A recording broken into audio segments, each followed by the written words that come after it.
Ya tenemos un modelo en nuestro proyecto de C Sharp y hemos configurado el DB-Context.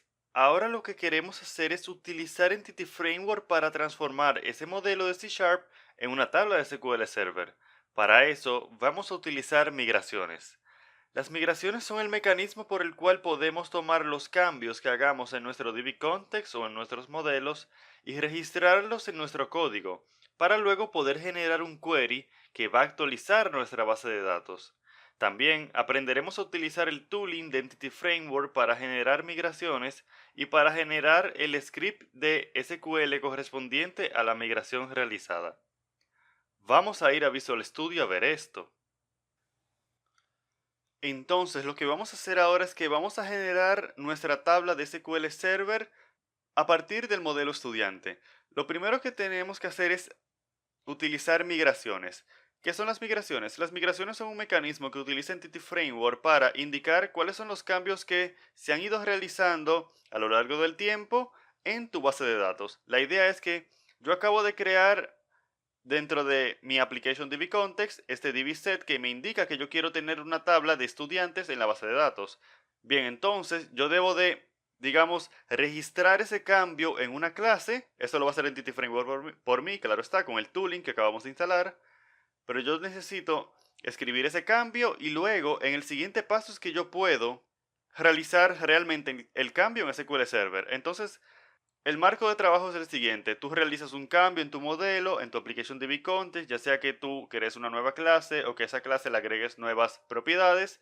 Y luego tú entonces tienes que agregar una migración, que es el registro que indica lo que va a pasar con tu base de datos. Y luego tú tienes que en el siguiente paso decir, ok, sí, mira, esos cambios yo los quiero realizar en mi base de datos, vamos a proceder. Entonces son dos pasos. Vamos a hacer el primero, que es crear la migración. Esto es un poco diferente a como se hacía en Entity Framework 6. En Entity Framework 6 tú tenías que decir Enable Migration para habilitar las migraciones. Aquí eso no es necesario, aquí tú simplemente directamente dices Add Migration y puedes entonces crear la migración. Vamos a decir Add Migration. Fíjate que yo tengo aquí en el Default Project el proyecto que yo tengo acá. Si yo tuviera varios proyectos, tendría que asegurarme de que aquí esté seleccionado el proyecto en el cual yo tengo mi Application DB Context. Entonces vamos a colocarle un nombre a la migración. Le vamos a decir simplemente inicial. Este es el nombre de la migración.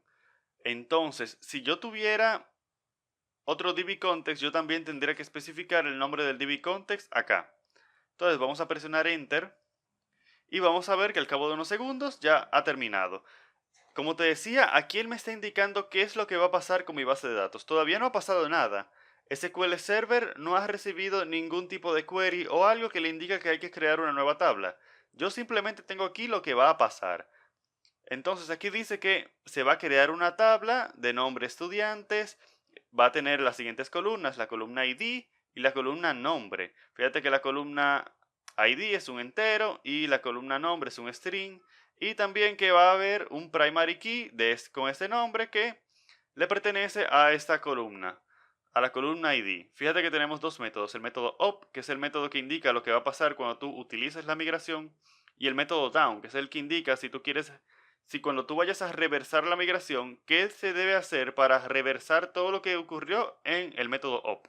Entonces aquí dice que básicamente lo único que hay que hacer es un drop table de estudiantes. Claro, porque si el método up crea una tabla, el método down va a tener que eliminar esa tabla.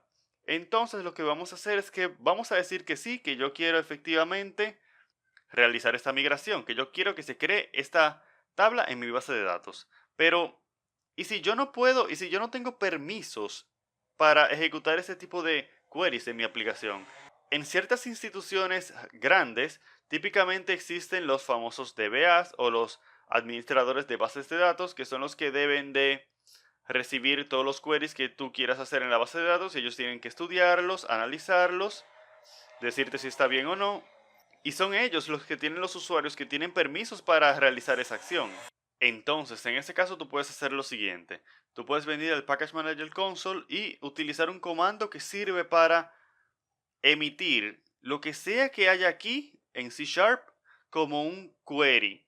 Para que así ese query tú solo puedas pasar a tu administrador de base de datos y él pueda realizar la ejecución del query. ¿Cómo hacemos esto? En vez de yo mostrarte el comando como tal para hacer esta tarea, yo quiero enseñarte a cómo utilizar la ayuda de Entity Framework para encontrar el comando por ti.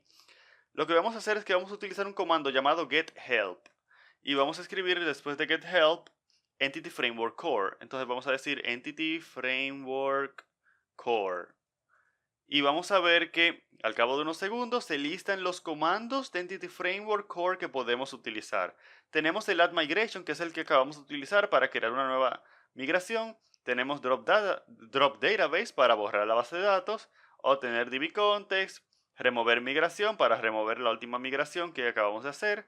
Así, si por ejemplo yo cometí un error y yo veo que a esta migración le faltó algo, yo puedo simplemente remover esa migración, hacer el cambio en mi modelo y luego volver a realizar la migración y así poder tener una sola migración con todos los cambios que yo quería realizar.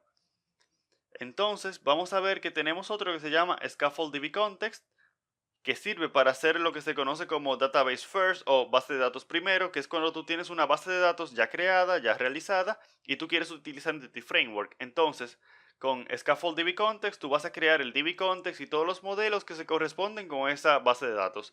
Eso es un modelo completamente inverso a lo que estamos haciendo, porque como te decía, aquí estamos utilizando código primero, lo que quiere decir que yo estoy creando el código, el cual va a crear la base de datos. En el caso de Database First o base de datos primero, yo tengo ya una base de datos creada y a partir de esa base de datos yo quiero crear las tablas de C Sharp para trabajar con Entity Framework y esa base de datos. Y si vemos acá abajo tenemos los dos últimos comandos que son Script Migration, que genera un SQL, un script de SQL desde las migraciones o a partir de las migraciones. Este es el que queremos utilizar. Fíjate que entonces tú no te tienes que memorizar los comandos. Lo que importa es que tú sepas cómo utilizar la ayuda que te ofrece el comando getHelp para responder las preguntas que tienes. Y ya para completar, vemos que tenemos el comando update database que sirve para tomar los cambios de la migración y aplicarlos en la base de datos. Como te decía, yo primero te voy a enseñar cómo utilizar el comando script migration para que veamos el query que va a utilizar o que se va a realizar sobre SQL Server. Pero como que de todos modos vamos a utilizar update database para realizar estos cambios desde mi aplicación de C Sharp.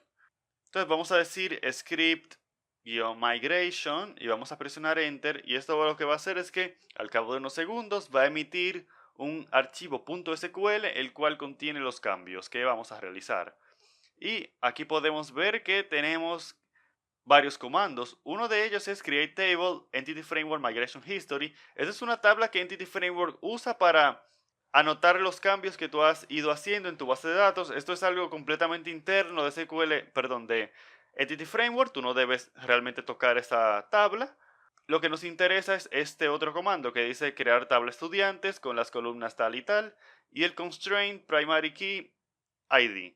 Así que como podemos ver, y aquí podemos ver que se inserta el valor que indica que la migración tal ya ha sido realizada, porque fíjate que este archivo tiene un nombre que es este archivo que tenemos acá.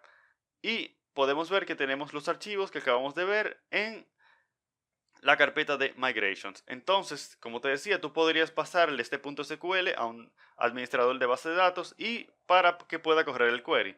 Eso también es útil si ya tú tienes tu aplicación en producción y tú no puedes estar realizando migraciones o tú no quieres realizar migraciones sobre esa base de datos, sino que tú quieres generar el query, llevártelo hacia tu SQL Server Management Studio y tú mismo manualmente ejecutar este query. Y sería exactamente lo mismo que utilizar el comando update database. Pero entonces vamos a hacer esto. Yo sí puedo realizar mi update database, así que eso es lo que yo voy a hacer. Yo voy a venir nuevamente al Package Manager Console que tenemos acá. Si por alguna razón no tienes el Package Manager Console acá, es bueno saber que tú puedes encontrarlo en Tools, Nugget Package Manager Console y puedes tener esta misma ventana acá. Entonces vamos a decir Update Database para realizar los cambios sobre la base de datos. Antes de yo presionar Enter, yo quiero ir hacia mi SQL Server Management Studio que tengo abierto. Y quiero que veamos acá que esta es la instancia de SQL Server donde me estoy conectando. Esa es la misma del Connection String. Vamos a ver que si yo refresco acá, no hay absolutamente nada, no hay ninguna base de datos ni tabla. Por lo que tanto, Entity Framework se va a encargar de crear esa base de datos por mí. Vamos a regresar a Visual Studio y vamos a ejecutar este comando update database y vamos a ver que al cabo de unos segundos va a haber terminado. Regresamos al SQL Server Management Studio, vamos a refrescar y vamos a ver que aquí tenemos nuestra aplicación, o mejor dicho, nuestra base de datos, prueba EF Core Consola, igual como le pusimos en el Connection String. Y si vamos a las tablas, vamos a ver que tenemos las dos tablas, la tabla de Entity Framework y la tabla de estudiantes, con las columnas que esperábamos. Y bien, ya hemos visto cómo poder crear tablas de SQL Server a partir de modelos, así que vamos a continuar aprendiendo acerca de Entity Framework. Lo que vamos a ver ahora es cómo insertar data en esta tabla y vamos a ver cómo luego actualizar esa data, leer esa data, borrar esa data, etcétera.